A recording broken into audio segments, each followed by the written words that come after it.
তারাতলায় godown ভেঙে বিপর্যয় কাণ্ড নিয়ে চিঠি পাঠালো জাতীয় মানবাধিকার কমিশন। মুখ্য সচিব, কলকাতার পুলিশ কমিশনার ও পুর কমিশনারের কাছে জাতীয় মানবাধিকার কমিশনের চিঠি।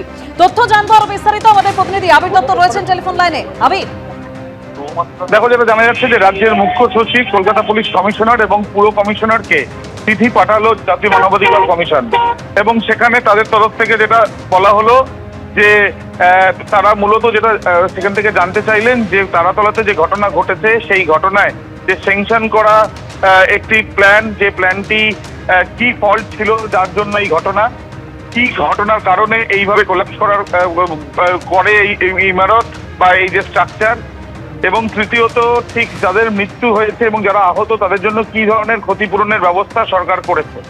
এই মর্মেই তারা এক চিঠি পাঠান এবং 2 সপ্তাহের মধ্যে সেই চিঠির জবাব দিতে বলা হয়েছে।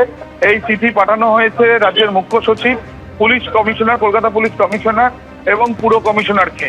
জাতীয় মানবাধিকার কমিশনের তরফ থেকে এই কগনিজেন্স নেওয়া হয়েছে। তারা যে তথ্য পেয়েছেন সেই তথ্যের উপরে ভিত্তি করেই তারা এই বিষয় নিয়ে তথ্য সন্ধানের জন্য তারা এই চিঠি পাঠিয়েছেন, এমনটাই জানা যাচ্ছে। ধন্যবাদ আবির।